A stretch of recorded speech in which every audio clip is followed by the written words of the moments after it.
Welcome in once again to the Saints Insider Podcast. Today's Friday, April the 18th. Good Friday. I'm Zach Ewing with Rod Walker, Matthew Paris, and Jeff Duncan. And guys, the draft is now less than a week away. I keep saying this, but it feels like this offseason just, like, where did it go? We're already at draft time. Yeah, I think the Super Bowl, right? Kind of helped That's us got to be it. get there. And I could go for that every year. I would not complain. Okay, so with the draft less than a week away, we have a cool idea that we're going to go through today, and this is actually a Matt Paris brainchild. So, Matt, you want to explain? Like, this it's pretty simple, I guess, but the best ideas are the most simple ones sometimes. Because the Saints have the ninth pick, we each chose 9 players that we think could either realistically be there for them, or if not necessarily realistically, that we would be excited about if they landed to the Saints. Yeah, there's a little bit of I mean, I asked you guys separately for your list, so you don't know, although Matt wrote a story about it, so Yeah, his are public. You can check that out at NOLA.com/Saints. There's a little bit of a difference, like what the Saints should do versus what you think they'll do, what versus what you would do if you were in that spot. So that's, Rod, like, I know you have a guy in particular that we've talked about before in Shedeur Sanders that may be at the crosshairs of that discussion, but that's kind of the difference here. Yeah, I think when I was compiling my list, I was trying to do like kind of a best 9 players available out of the ones that we had remaining, and that's the way I did it. Mine was kind of a, this is who they should get, and this is who I would get. So I kind of tried to pair it up together. There's like big overlap there versus what we think they'll do and what we think they should do. At least for most of us. Now, they don't always do what we think they should do, but obviously. But there is some overlap there. So the ground rules here are we wanted this to be realistic, at least somewhat. And so we eliminated the guys who are heavy favorites to go the top 3 picks: Cam Ward, Travis Hunter, and Abdul Carter. I mean, I think it's 99% sure the Saints will not have an opportunity to draft one of those 3 guys. Everybody else we left on the table because, even some of the guys, Will Campbell might go 4th, Ashton Jeanty will go high. Like, there's at least, I would say, a 5 to 10% chance that something happens where the Saints could either get them at 9 or they would fall in range for a trade-up. And this is a very kind of polarizing draft in that a lot of people don't view the top of this draft as like home runs. You got to have them. I talked to Nate Tice of Yahoo Sports the other day, and he called it wonky. Thinks this is going to be a wonky draft where the grades differ. So even someone like Jeanty, who is really high regarded, and I know that the league kind of shifted back toward running backs last year with the Eagles. Is there going to be such a heavy investment in the top 10 when this is such a stacked running back class when you can maybe get one later? Yeah, I mean, I think he most likely, will be gone. Yeah, probably. Well, a couple of these guys, Mason Graham. Yeah, are most likely gone. But I think we're going to leave them in our pool of players to pick just because there is a chance. Yeah, but I think, the chances of Mason Graham being there at 9 are, Correct. I'd say, less than 5%. Okay, so let's Maybe start there. 1%. Let's start with, again, we eliminated Cam Ward, Travis Hunter, Abdul Carter. They were not available to pick because I think we all would have said, yeah, well, if the Saints have a chance to take one of those guys, no brainer, right? But they're not going to. So we eliminated those 3. So every other player on the draft board is available. We all picked 9. There were 4 players that all 4 of us picked. You guys care to guess who those were? Did we rank our players? I ranked mine, but Matt and Rod did. I Okay. left the rankings out of, although y'all can talk about it if you want to. But the 4 players that all 4 of us picked, who do you think they are? Ashton Jeanty. Ashton Jeanty is one. Sure. Graham. Mason Graham is another. Again, these guys probably not likely to be there, but if they are, they're like home run, Campbell. no doubt picks. Jalen Walker. Jalen Walker. Jalen Walker was one. He was the one that I was slightly surprised. All 4 of us picked, but Jalen that's Walker 3. was one. That's 3. And McMillan is the other? No, McMillan is not. No, your guy from Missouri. Not Membu, but no, the he other wasn't on lineman, my Will list. Campbell, is the other.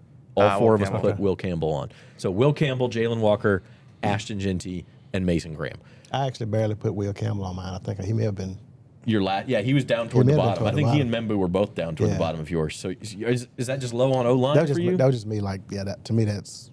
I mean, you can always use them, but that was just last on my list of positions. So I just kind of threw them at the bottom. But I don't even know which order I had them in. But Now, these four, Campbell, Genty, Graham, and Jalen Walker, are they no doubt picks? I mean, is this like if these guys are there at 9, hit the button? I would say so, especially, well, I would say so with Graham, absolutely. If Graham or Campbell, I would put Campbell and Graham in that category just because Will Campbell, I would actually maybe try and play him at guard, at least for the Saints. I know that's maybe you're taking away what he does best at tackle, but I think he could be an excellent guard in the NFL. They have a huge need at guard. And so I would at least maybe see him there, see what the fit looks like. Mason Graham would just their run defense was probably their biggest weakness last year.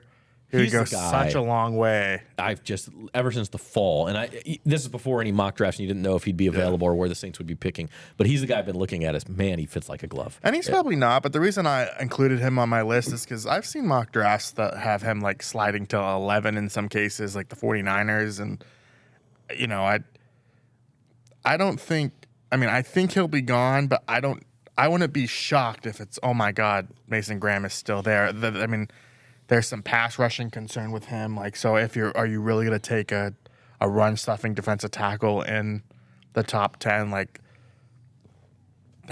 yes, if you're the Saints, but you know, there's some concerns about him that maybe he'd slide, but I still think it would be an absolute home run. Yeah, I think he's a safe pick, and I think in this draft there are not a lot of safe picks. I think it's really a roll of the dice after you get past the top 5, and he's one of the 5 I think teams view as a pretty safe pick. He's got a high floor, as they say.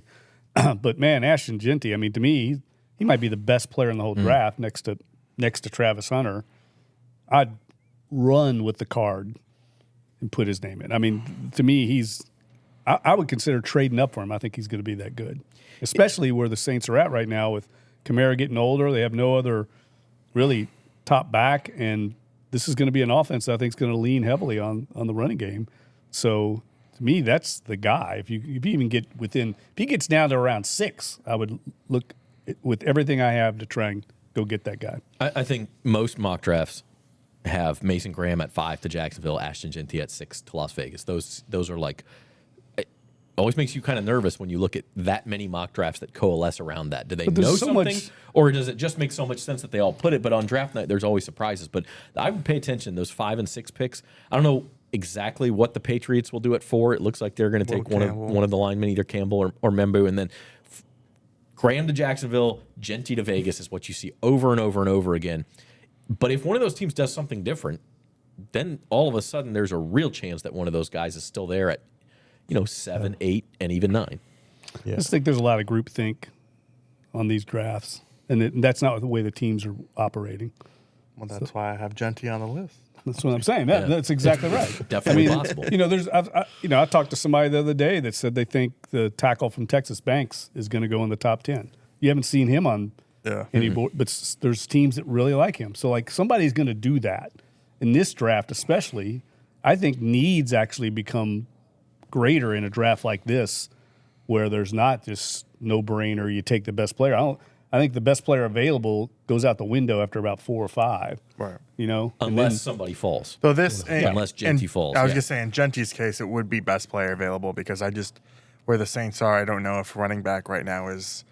You don't think taking like LaDainian Tomlinson is, that if you don't have a quarterback and you don't have a defense. I want to. You look back 5 years from now and go, we just got LaDainian Tomlinson. I mean, I just think the long game, Sure. If he's a Hall of Famer, if you think he's LaDainian Tomlinson, you have to take him. That's my point. I think he's going to be that kind of guy. But I mean, we had the same conversation about Bijan Robinson, and Bijan Robinson has been an awesome player, but he's not. I mean, they have another running back on their roster who is just as good. Yeah, if he's not on a Hall of Fame track. Yeah, I was a gaga over Bijan Robinson. So maybe I'm falling in love. I think Genty's better than Bijan, but I do too. But it's. I think people saw the Saquon Barkley thing and maybe overreacted. Yeah, I don't know. I mean, like, I just don't think for the Saints right now. Like, I think Kellen Moore could get a lot out of Genty with Kamara too, but I don't know. It would make me I would like to see how the rest of the board shook out first. Yeah. And who would be remaining there if he was still there. But to me, if he's there, especially if he's there at 9, I think I think you got to get him at 9. You don't. If he's at 6, maybe you don't trade up for him. But I think I would. I would absolutely not trade up for him. I think I might. I probably would. I think about it. I think I I would. mean, it depends on what the cost is. The thing is, if the Raiders kind of let Right. teams know at 6, hey, we're not taking Genty, they may field a lot of phone calls at some. And if they don't, then maybe the Jets do at 7, and like you may have to end up paying quite a bit for him. So I don't know.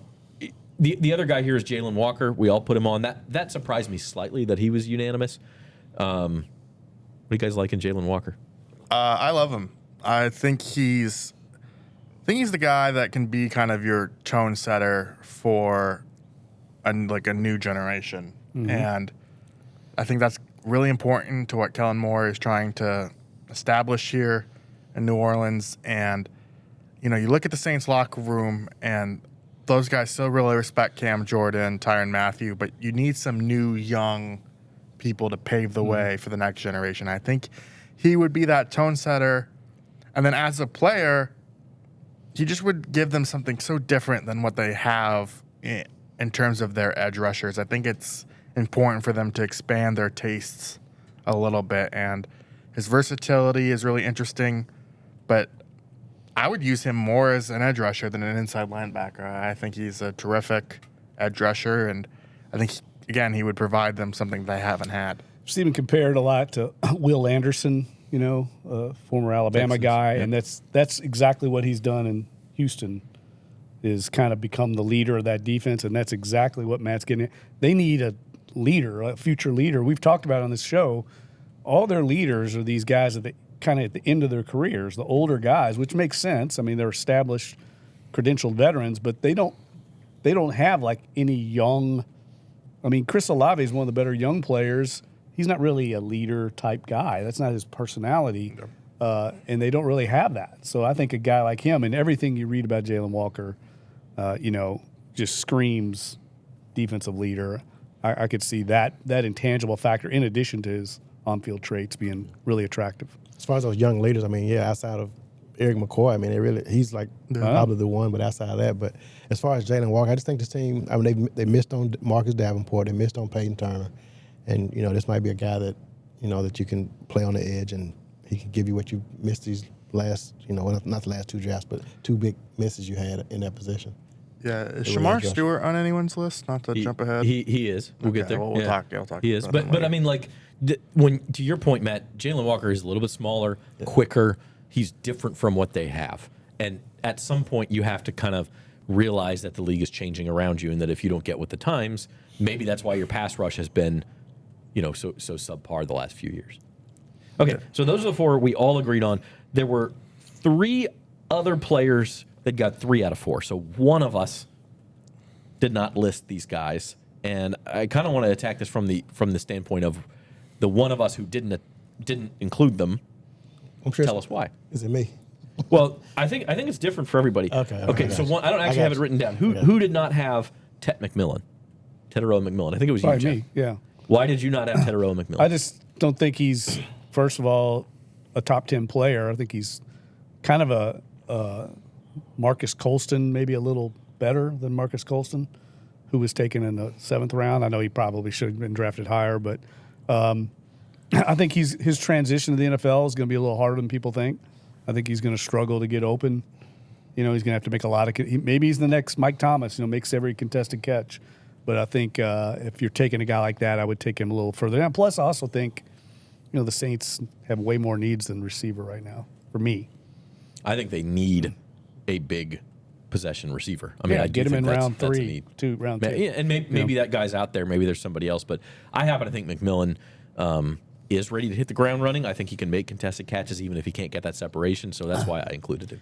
He's a guy that I have changed my mind about maybe more than any other prospect in this process. I was actually kind of out on him a few weeks ago. The viral clip of him saying he didn't watch film outside of the required stuff was a little bit of a red flag to me, but apparently those comments are also from his freshman year, so maybe he matured that way. But he just would, you just hit it. He would provide such a different skill set than what New Orleans has on this roster.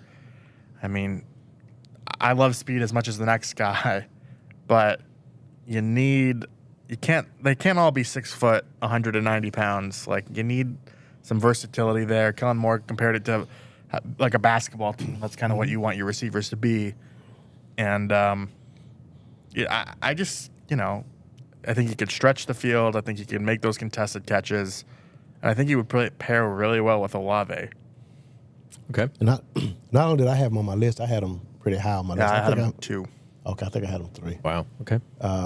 And yeah, it goes back to what Matt said. I just think it's just I think it is a big need for this team. I just think we haven't seen Olave or Rashid or Brandon Cook for that matter. Like, those guys probably aren't giving you 17 games. So I just figure, I think you need a receiver and you need a big body receiver. And I think he kind of fits that need for this team. So that's why I had him out. It was more of a need thing. Yeah, I agree with that. Now, the next guy that I think it may be you again, Jeff, who you did not have is Armand Membu, the offensive lineman from Missouri. Oh, that was Matt. Okay. What is the case against Armand Membu?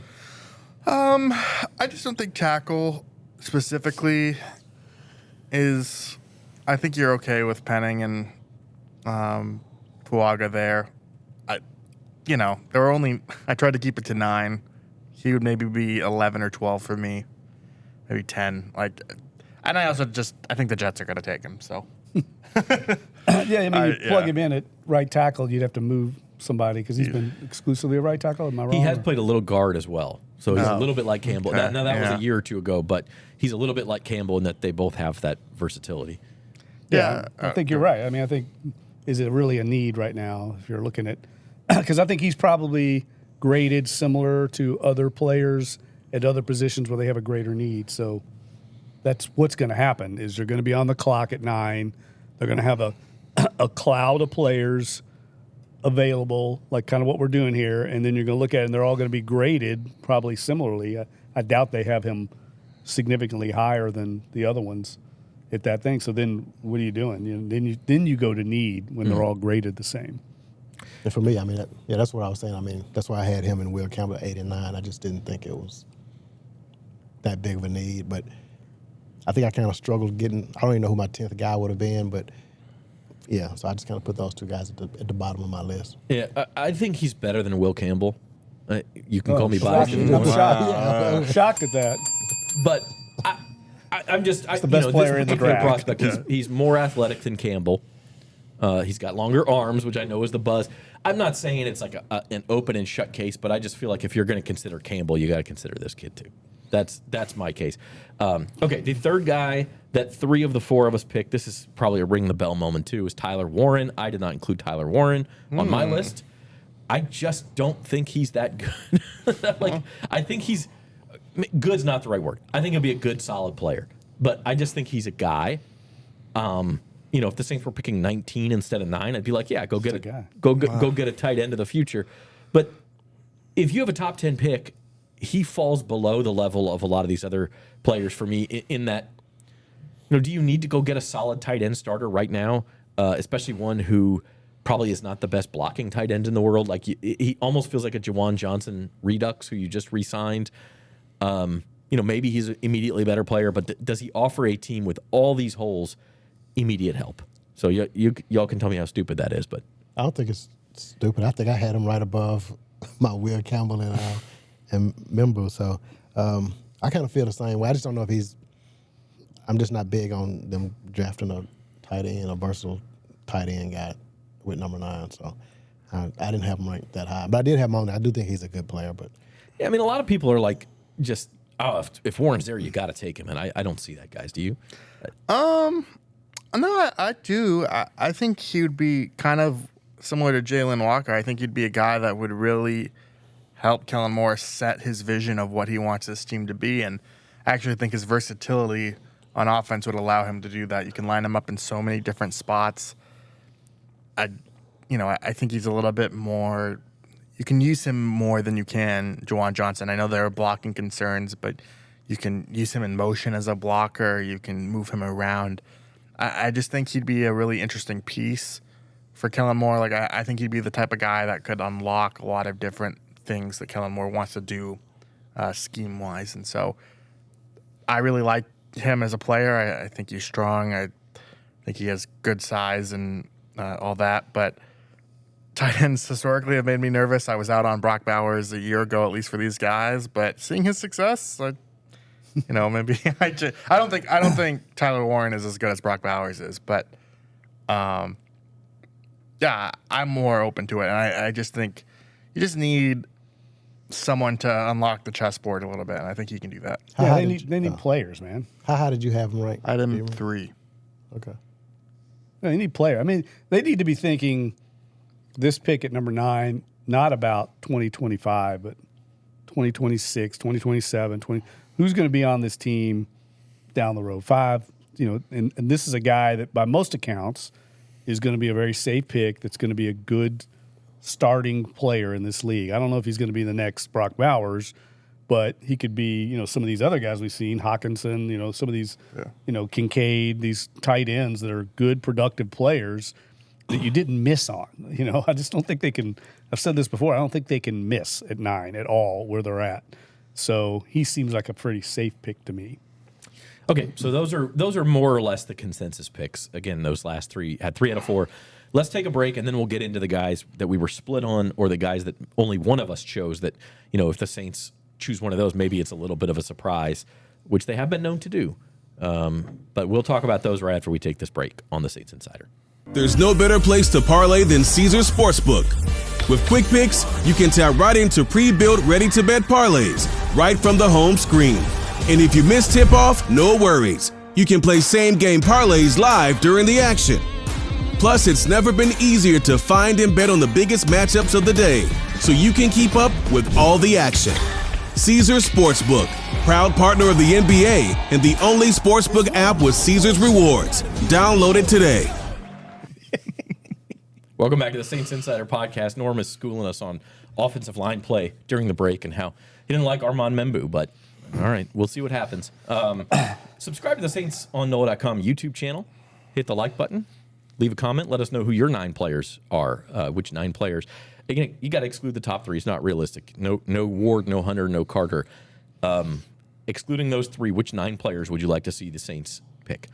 So we did the 4, who all 4 of us put on our list: Ashton Genty, Mason Graham, Jalen Walker, and Will Campbell. We did the 3 offensive players who 3 of us had. That's Tet McMillan, Tyler Warren, and Armand Membu. Now the players that were split on. 2 of us had these guys on our list. 2 of us didn't. There's 3 of them. We'll go through one by one. Ring the bell for Shedeur Sanders, Rod Walker. 2 of us had Shedeur on our lists. Who else besides Rod did? It was Matt. Okay. There's been a lot of news dropping. I mean, we can't tell what Deion's motivations are. We've talked about this. Is he just trying to stop a fall, or is there really a chance the Giants could take Shedeur? I don't know. Has your mind changed at all? No, it hadn't. Well, this is one of the ones that got tricky for him because it's probably more of a, I think they should, and I don't know how they have them graded. So that's the tricky part for me. Like the Saints may be like, nah, this, we'd get them late in the first round or something. If still, they might try to. But anyway, I still think he's going to be a really good player, man. I'm just kind of sticking to my gut on this one, and I think I had him high. I had him at 2, I think, on my list. So I had Genty first and Shedeur second. I just think he's a guy that's. You're ready to retire his number here. Yeah, let's do it, man. Jameis wore 2, man. Let's. Yeah, I don't think they should be retiring his jersey in Colorado. By the way, a little silly. Let me add that. But yeah, I just think he's going to be better than a lot of people are thinking, and I think a lot of his the criticism just because of stuff like them retiring his jersey. I think people just kind of turned off by a lot of it. But I think he's a really good player. I think he's one of those guys that like you get him in a game. I think he's just a player that makes plays. So I'm going to stay high on him until next Thursday night, and we'll see we'll see where he ends up. Or Friday night. Yeah. Oh. Yeah. Could be. He's not going to be there Friday night. All right. I do think somebody would jump back into the late first round if he was. Maybe the Saints. I just don't think at 9. Yeah, I don't think they're going to do it. I don't think they're interested, but I would like the pick. I think he fits what Kellen Moore wants to do. I think they need a quarterback. We haven't really talked about that yet in the 30-minute mark we've been doing this. But that is going to be the central question of the Saints draft: is are they going to pick a quarterback at number 9? And if they pick him, I don't think it's the worst fit in the world. I think he's a good player. I kind of like that in the fall he was the consensus number 1 quarterback, and then that has kind of changed like you may be getting some upside with him. And yeah, I just think he's going to be a good player, even if he's not a home run like superstar. I think he's going to be a solid starter, and these guys need an answer at quarterback. We all forgotten about the agenda. No, we haven't talked about the agenda here. I mean, we did whole shows on the Not agenda. my agenda. The whole show last year on the agenda. Not my quarterback. Now they don't have a quarterback. Man. Yeah, I don't know. I mean, I have some reservations about Sanders just from talking to people in the league about some of the things that make me have a pause more so than, say, Rod or Matt in taking him at 9. That's my thing. I think there's a chance that he doesn't hit. And if you do that at this stage of they're at 5-12, I'm normally an aggressive person, but in this instance, I don't think they can afford to be rolling the dice at 9 on a guy that might not hit. Yeah, what worries me about him is coming from the Sanders family, he doesn't seem to be like the most electric athlete in the world. And that's kind of crazy. You know, that's are the traits what you would want them to be from that position. And that's what would make me a little nervous, even more so than the Dion stuff.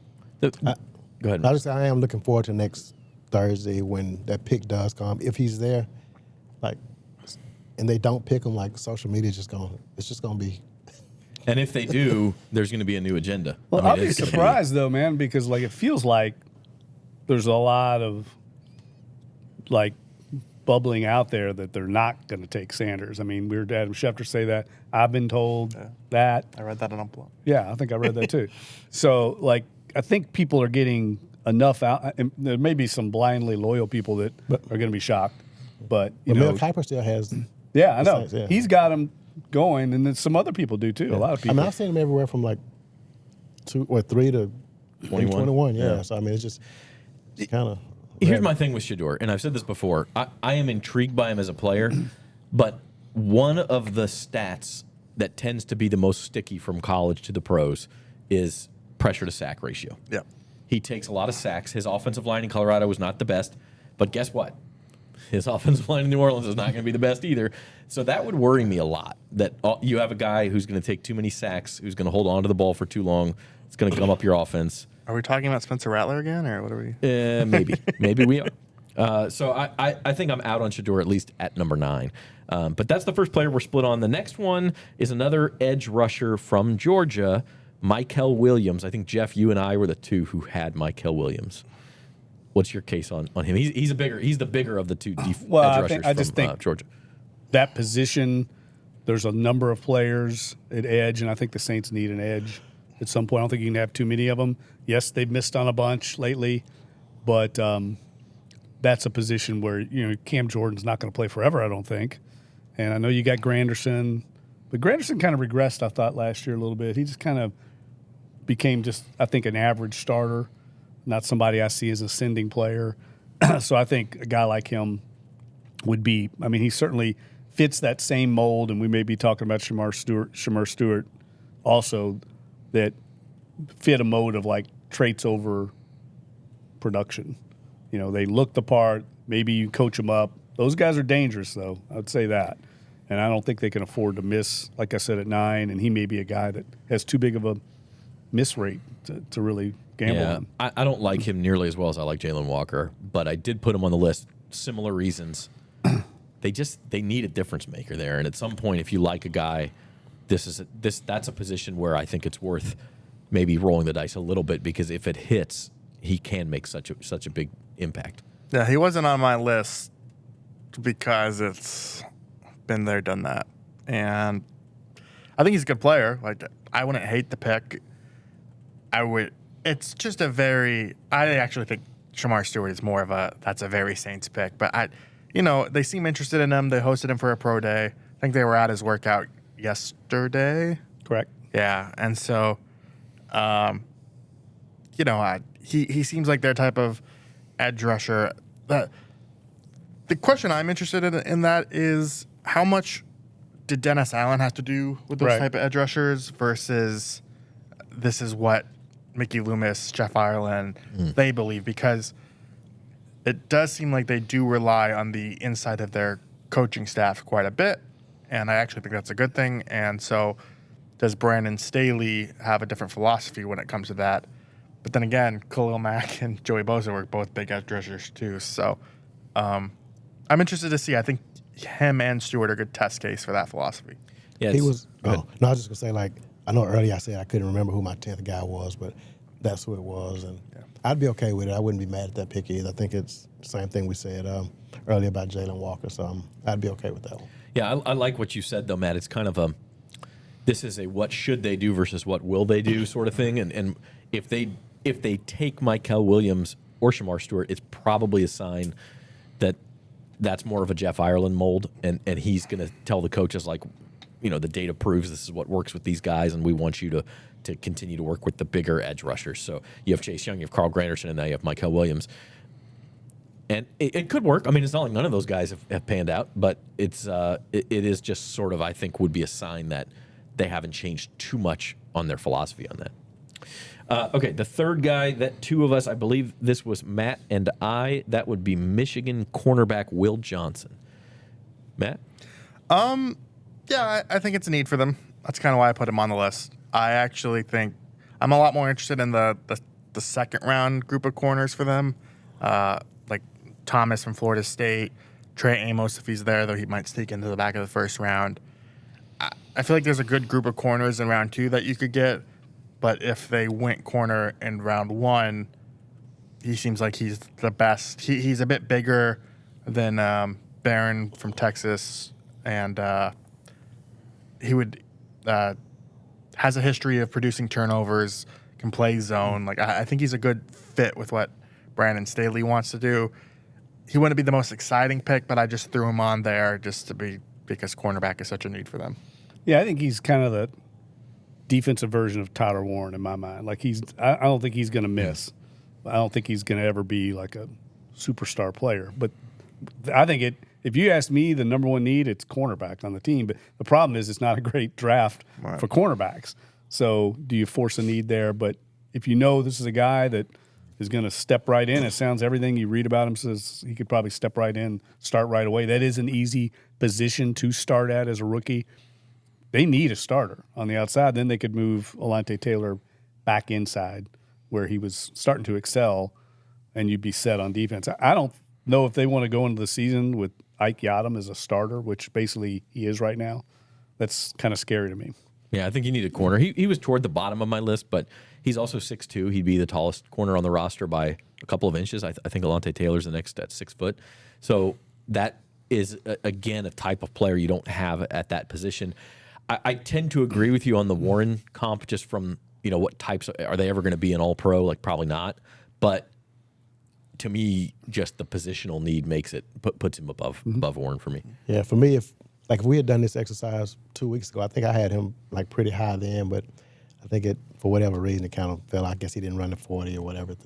It's a hamstring issue, and then he had a toe injury, I think, during the season. So, that can, especially with the Saints' history, that concerns you. Right. So, I mean, that was the only thing, but it's definitely, I think it's a really big need for this team. I don't think you can go into this season with, I think Alante and Kool-Aid. I mean, I don't know how confident you are in that group. This is where actually the Saints needing a quarterback actually kind of hurts them, because if you did want to take a corner in round 2, then you're really putting off quarterback. And so, 40 seems like a prime spot for those run-up corners. Mm-hmm. But if you use 9 on something else other than a quarterback, then you might really be pushing off corner. And historically, the Saints have found starting caliber guys like that. Alante Taylor, Paulson Adebo. Adebo was on 3 at least. Well, what I mean is second, third day, you can still get a starter in that area. But you're right. If you need a quarterback, it just throws everything. Needs pile up. Yeah, it's a big pretzel. I would say that's an argument for trading back, but that's probably a podcast for another day. I mean, we know they don't do it, but you just need more picks. Okay, so let's take a brief pause there. That's 10 players that we've named, 4 that all 4 of us had on our list, 3 out of 4, and then 3 more that we were split on. How likely is it that the Saints pick is one of those 10 players? It seems over 80%. I mean, it's like that. It seems like that group of 10 is what we're looking at. Right. I don't think so. No, I mean I think there's other guys we haven't named yet. All right. Well, here's the other guys then. Here we go. These are the guys that only one of us chose, and so if the Saints do, have a semi-surprise, this would be one of these guys. How many of these guys? There's 5 of them, and we'll go through them kind of quick. They're probably all Jeff's, right? No, I have Three of them are Jeff's. I think Matt had one, and I had one. I figured I didn't have And one. yeah, yours were all at least on one other person's list. rod over there. Okay, so Jeff, 2 of your 3 were edge rushers. We talked about Shamar Stewart. That was one of them. Mike Green of Marshall is the other. Yeah, and Mike Green I think actually is the guy I would take of all of them. Now he has off the field Character concerns is what you keep that hearing. you'd have to have faith in your scouting department and knowing Jeff Ireland and their work, they would definitely have drilled down into that hard. So when you say you take him above all of them, is that including Jalen Walker? Maybe. I would maybe. I'd I think much he's a rather have different Walker, he's a but different kind yeah. of player. They're different kinds of players, so it depends on More of a technician pass rusher. Well, I mean, the thing I like about Green, I think he had like 17 and a half. I mean, this guy produced. Yeah. I think he's a guy you can hang your hat on. Is going to be an effective edge rusher at the next level. There's not one incident. There's 2 in his background. That gives you a lot of pause. Is that really coincidental? So it would really concern me the most. But just listening to like Dane Brugler, who I really respect and know very well, he's very thorough in his work, and he says the teams he's talked to, they all are comfortable with that. So, you have to take a leap of faith there, but that's where you lean on your scouting department. And I know the Saints shy away from that, but if they've done their work and feel comfortable, I think he'd be a great pick at number 9. That's why I put him on there. Yeah, I love to hear the fan reaction when the commissioner says it's a nice pick. Can this locker room take that? I don't know, man. Take what? Like a guy who you need a strong leader in there, and instead you're bringing in a guy who himself probably needs a strong leader. I don't know if that's the case though. Maybe not. You just read about him. I mean, there's a lot. I get it, man. Teams are always gonna, hey, man, this guy. But everything you read about him, the coaches that coach him rave over him. Yeah, and the Saints' history with that sort of thing, it's Carl Granderson who was undrafted. They could easily cut bait with him if it didn't work out.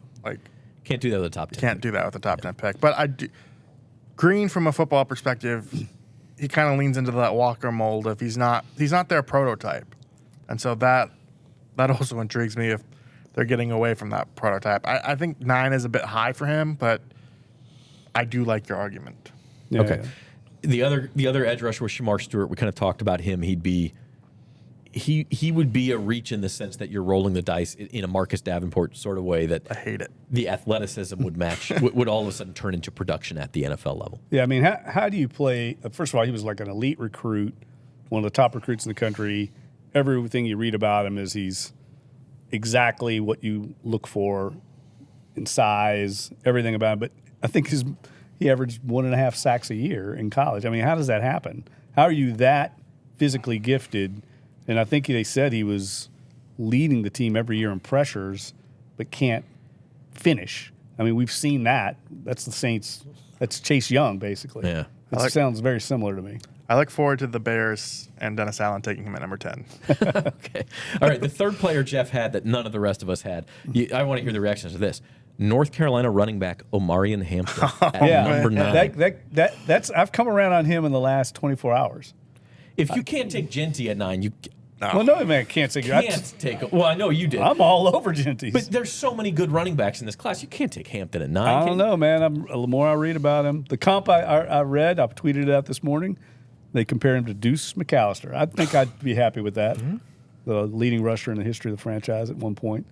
I obviously think running back's a bigger need than any of us on this podcast. Yeah, you've been hammering that since last season. I think running back's a need. I just think there's good running backs you can get in rounds 2 and 3 in this draft. And again, the Saints are going to run out of picks at some point. They can't fill all these needs. And the argument against it, and we've talked about it a little bit in a roundabout way, is we've talked about the Saints trying to do a reset where they're staying competitive, but yet transitioning the roster, kind of like what the Rams did. When the Rams did this exact thing, they threaded the needle. One of the things they did is basically overhaul their defense and went young. And that's what I think the Saints might be doing in this draft, is going young. So we keep talking about these offensive players. I think they're kind of okay if they stay healthy on offense. Defense is where I think they need the most help at all three levels of just young, athletic talent. So getting defensive players might be the goal of this team in this draft. So taking a running back would be a luxury in that area. All right, the next guy, I'll go next. It just had on one list was my list. That's Texas cornerback Jahdae Barron, who I really like. Now, the only thing I'll say about him versus Johnson is he's, again, a smaller guy. I think he played on the outside mostly at Texas, though. Last year, he actually played nickel before that. Okay, so he did play in the slot, which, again, do you keep Alante outside? I mean, the fit isn't as obvious as it is with Johnson, but I think I like him as a player better. Yeah. I wish Luke was on the spot. I know that before he went on vacation, that was Luke's guy. And he'd have him on his list. He would have him on his list for sure. And I actually think they need a nickel, so if they plugged him in at nickel, I don't think that would be the worst option. He is a little small. I mean, he's small, but he's also like I think the same size as Kool-Aid McKinstry. It's not. Yep. He feels Kool-Aid like. I mean, he's an experienced guy. He's 23 years old. He won the Jim Thorpe Award. I mean, like, there's a lot of similarities between him and he fits Kool-Aid. what the Saints like for in corners. Yeah, he's versatile, plays a lot of different places, and when you talk to Brandon Staley, that's the word he brings up all the time. Two other things that I think is an argument for him. One, they hired Terry Joseph, who is their defensive Pass game coordinator? Yeah, pass game coordinator at Texas, so there's familiarity there. And two, he played a lot of zone in college. Brandon Staley plays a lot of zone in the NFL, and so I think it would be a good fit scheme-wise. All right. And then the final guy, and we're going to let Rod grade which of these five makes the most sense in a minute, but the fifth guy that only one of us had, throwing a dart, Matthew Paris with Ole Miss quarterback Jackson Dart. Yeah, I don't know if Jackson Dart is going to be any good, but this is my rationale. If you are so convinced on a quarterback and he's your guy, then just grab him. You know, somebody else could jump up and do somebody it. else could grab happens him. with Like we saw last year with Michael Penix. We all made fun of Michael Penix. Ha ha ha. He was the better option than Kirk Cousins. Rod and I didn't. Oh, We love Rod. We Michael Penix. were on Penix. Yeah. And We're waving the flag, man. I just, at number 9, man, you talk about social media reaction. It Rod. does, yeah. If they took Jackson Dart at 9. Well, I mean, Fletcher Mackle will be happy. I can tell you that. I think they should trade back up for him. Like 31, something like they that. they have the resources. I mean, even I think in the first round to get the 5th round option, but they have the resources to do it. It's just that conundrum of, you know, how do you see the later rounds of this draft? Do you want to keep like your day 2 picks more intact? And then so picking someone like that at 9, like you just have to really love Jackson Dart. I don't know if I love Jackson Dart like that, but it wouldn't. I put him on the list, 1, to make good list making, but 2, he would make more sense than Tyler Shuck. Apologies for your shirt over there, but I think Tyler Shuck, I don't know. I like Tyler Shuck. Late first round or early second round, not number 9. Yeah, that's the way I feel about Dart. Like trade back in, get him. If you got him late 40. first round, I'd be fine with it. I wouldn't be fine with it at 9. But okay, Rod. So those 5 we had: Mike Green, Shamar Stewart, Omarion Hampton, Jackson Dart, and Jahdae Barron. Who makes the most sense of those 5? For me, I would draft Barron out of that list just because of, I think, you know, the things we said about the cornerback position and his versatility. I think that fits. Dart at 9 is. I do like Dart a lot, but I don't agree with the people who think Dart's better than Shedeur. Like, it's hard for you to give any praise to an Ole Miss guy. I know he likes I- Ole Miss guy. I can't believe it. No, I like him. I like Judkins, who was obviously at Ole Miss before Ohio State. So, I would go with Barron out of those 5 guys for that last pick. For that pick. Okay, so finally, is there anybody else that you guys, in doing this, wish you had named or thought about seriously, other than the 15 guys we've named? If the Saints go way off the board, Like a Davenport type reach. who is it? No, I don't think so. I think we've named just about anybody. I don't know, one of the safeties, Malachi Starks. Is that even possible? Oh, they just signed signed Justin Reed. Yeah, it doesn't. That's why that doesn't make a ton of sense. But the tight end from Loveland, Oh, yeah, Colston Loveland Colston from Loveland, Michigan, maybe. Yeah. There's another, the Harmon defensive tackle from Oregon. Oh, or you Some also people have mentioned some love Kelvin for him. Banks, the Texas offensive tackle. If both offensive tackles are off the board and they feel they need to add there, I could see Or if Kelvin they Banks. want like a receiver, Oh, I Matthew thought- Golden. He's smaller, but No, I was gonna say the receiver from Texas. is it Iowa State?